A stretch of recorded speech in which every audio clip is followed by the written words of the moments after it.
அப்பத்தா அன்புடன் சேனல், கண்ணம்மா அருள் YouTube channel நல்லா உங்களை அன்புடன் அடியார்களை 3 பங்காளிகள் ஒன்று கூடி 500 அடியார்கள் ஒரு இடத்தில் 5 நாள் ஒற்றுமையுடன் ஒரே மாதிரி புடவைகள் கட்டி சிவகாமியாத்தா என்ற அருள் தெய்வத்துக்கு எங்கள் வீட்டில் பிறந்த பெண் பிள்ளை 500 ஆண்டுகளுக்கு முன்பாக தெய்வமாக இருந்து காத்து வருகிறார்.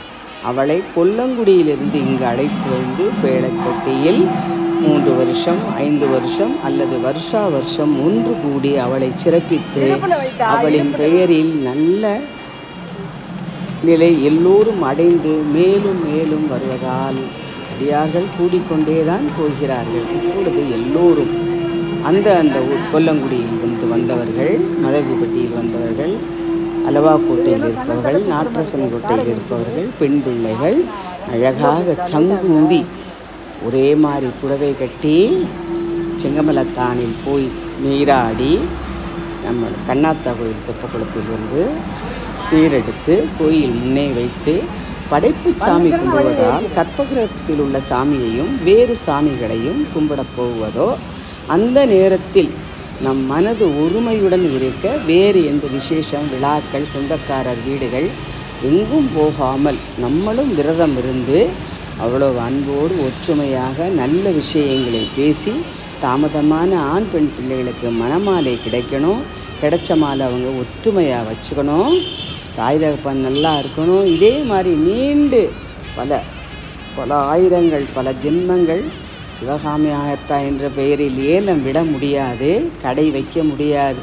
வேண்டுமானால் பிறந்த பிள்ளைகளுக்கு சிவகாமி அத்தா என்று சிவகாமியின் பெயரை வைக்கலாம். சிவகாமி யார்? அம்பாள். பிள்ளைகளுக்கு பேர் வைப்பதால் சில பிள்ளைகள் அவர்களுடைய மூதாதையர் அவர்கள் தெய்வங்களாகி விடுகிறார்கள். பாருங்கள், அற்புதமாக கண்ணாத்தா கோயிலுக்குள் நுழைந்து விட்டோம். வெளியே இருந்து கண்ணாத்தாள் பாருங்கள், தீப தரிசனம் எவ்வளோ அற்புதமாக இருக்கிறது. கண்ணாத்தா கோயிலிலே சிற்பங்கள் இன்று முழுதும் பார்க்கலாம். அண்ணாந்து பார்க்கையிலே நம்மளது ராசிகள் இப்போ திடீரென்று அது ஒரு புது கிளம்பி இருக்கிறது. உங்கள் ராசி எது என்று மேலே டக்குன்னு நம்ம அண்ணாந்து பார்க்கிறோம். அப்பொழுது அவர் சில இதுகளை சொல்லுகிறார். அப்போ அவருக்கு ஏதாவது குருக்களுக்கு பூசாரிகளுக்கு தட்சணை கிடைக்குமே என்று ரொம்ப மரியாதையாக வெளியே வந்து திருநாறு கொடுத்து தீபம் காமித்து வழியில் போகிறவர்கள்லாம் அத்தா சிவகாமி அத்தா படப்புத்தா 5 நாள் பெரிய படப்புத்தா நாற்றசன்கோட்டையில் அப்படின்னு சொல்லையில் ரொம்ப பெருமையாக இருக்குது. எங்களுக்கெல்லாம் எங்களை சாமியாக நினச்சவங்கெல்லாம் கையெடுத்து கும்பிடையில் அவ்வளோ நல்லா இருக்குது. காரைக்குடியில் எத்தனை படைப்பு தெரிவிப்பீங்களா? விவாய்ந்தாமன் படைப்பு, மெய்யாத்தா படைப்பு, அந்த மாதிரி வளர்த்தி படைப்பு, அது மாதிரி ஒவ்வொரு ஊருக்கும் காலமரம் அணர்ந்தவர்களை நாம் சுவாமியாக வைத்து சொல்வதால் தான் படைப்பு என்பது ஒரு பெரிய பிரம்மாண்டமாக இருக்கிறது. அம்மனுடைய சன்னதியிலே எவ்வளவு அற்புதமான ஒரு நிகழ்வுகள் பாருங்கள். மேலதாளத்துடன் சங்குகள் முழங்க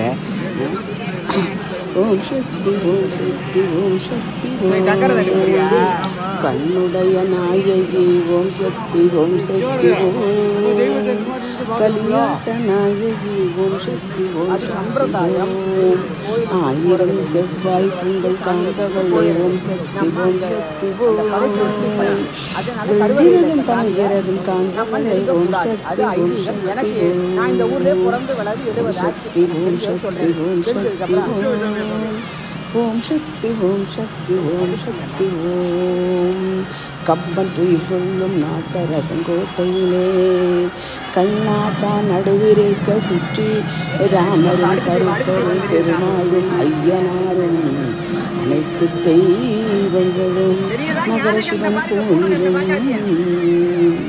இரவு 12 மணிக்கு உலக்கை எடுத்து தாய் உலகி வந்து காவல் காக்கும் அற்புதமே அற்புதம். ஓம் சக்தி ஓம் சக்தி ஓம் கண்ணுடைய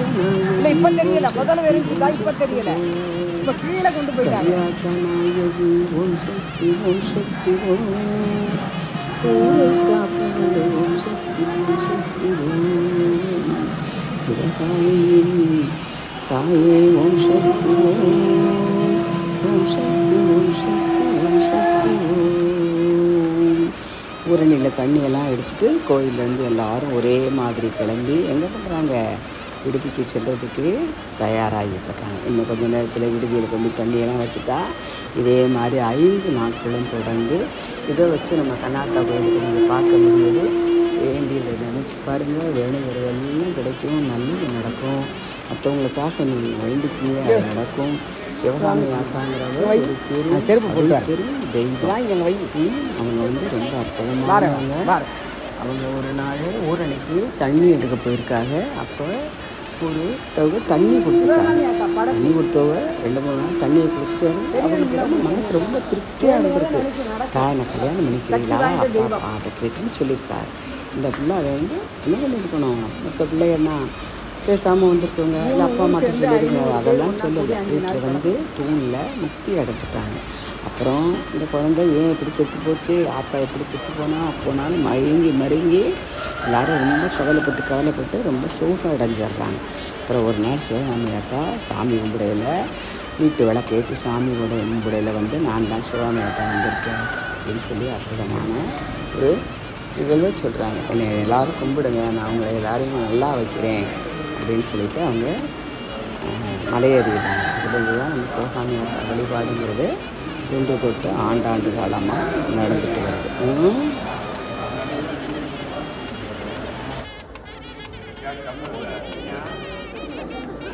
என்னம்மா அதே ஒரு ஆசை, நம்மளும் படகுக்கு தண்ணி கொண்டு போகணும். அவள் எதுலைனாலும் ஏற்றுக்குவா.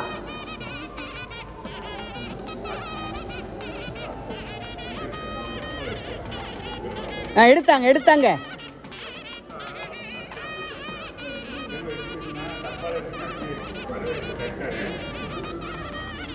என்னமோ தாராளம் தா கண்ணாத்தா.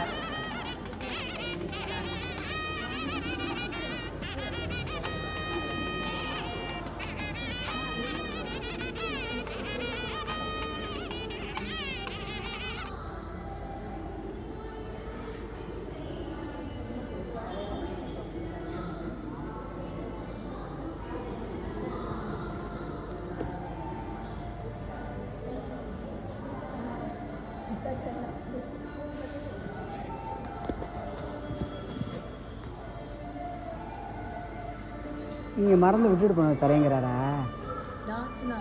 மஞ்சள் அரைச்சி டப்பா விட்டு போயிட்டு அப்புறம் வந்து வாங்கிக்கிறேன். அப்போ வந்து என்ன பண்ணுறா கண்ணாத்தா, எதுக்கு கொக்குனா பொரிய ஏன் வாசலில் 2 நிமிஷம் நில்லுங்க பூசாரி உருவத்திலேங்கிறான். எல்லோரும் வேண்டியதை நினச்சிக்கிறேங்கப்பா. காலேஜ் சீட்டு கிடைக்கணுமா, நல்ல மாப்பிள்ளை கிடைக்கணுமா, அப்பா அம்மா நல்லா இருக்கணுமா, என்னென்னு வேண்டியது நம்ம எல்லோரும் சேர்ந்துருப்போம். கூட்டு பிரார்த்தனை மாதிரி யாராவது உங்கள் சொந்தக்காரங்களுக்கு யாராவது கல்யாணம் ஆகணுமா, என்னென்ன வேண்டிக்கிறீங்களோ எல்லாமே நடக்கும்.